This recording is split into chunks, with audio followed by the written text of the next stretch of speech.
Hey everybody, welcome back. So, today we're going to be looking at my favorite part of the game, the end game. So, I realized that I haven't actually put up much about the end game, despite it being my favorite part of the game. And so I said we're going to change that. And we're going to start off with this square of the pawn trick. And I'm going to hopefully remember to put up more videos about more endgame concepts. The square of the pawn is a really simple trick, but it also is very essential to playing endgames. This is a really, really important trick you need to learn early on. So, if a pawn has a straight shot to the end of the board, and the king is trying to catch it, there's an easy way for you to figure out if the king will be able to catch it or not. So all you do is you just draw a line with the pawn diagonally to the end of the board, and you draw a line horizontally, and then you just kind of create this little box that I'm drawing with these arrows. And so we call this the square of the pawn. Now, if the white pawn is to move, it can shrink this box.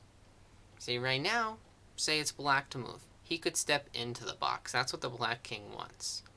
What white wants to do is be able to shrink the box, a5. Now the box is smaller. The black king cannot get into the box. Now, if the black king cannot get into the box, the white pawn will be able to promote. No problem. But now, let's switch this. Let's switch it. Let's say we have this same position, but it's black to move. The black king steps into the box. He will now be able to get close enough to stop the pawn. And then draw, no problem. And so, yeah, really simple trick, can save you tons of time in blitz, and can just make your life easier in general when playing an endgame. Let's take a look at one more trick. What if the pawn is on the first row? Right? You say, well, the king is inside the pawn square, right? He's inside this box. And so you say, well, he'll be able to catch the pawn. No, wrong. Because you really can't be drawing the line with the pawn on the a2 square. You can't be drawing it there because the pawn can advance 2 squares.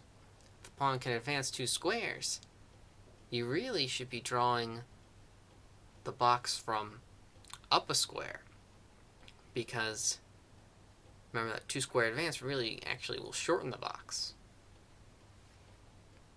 Okay, so let's go through.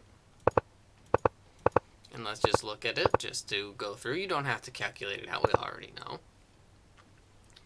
But you can see that 2 square advance will change where the box needs to be drawn from. Let's go back, let's reset to the start.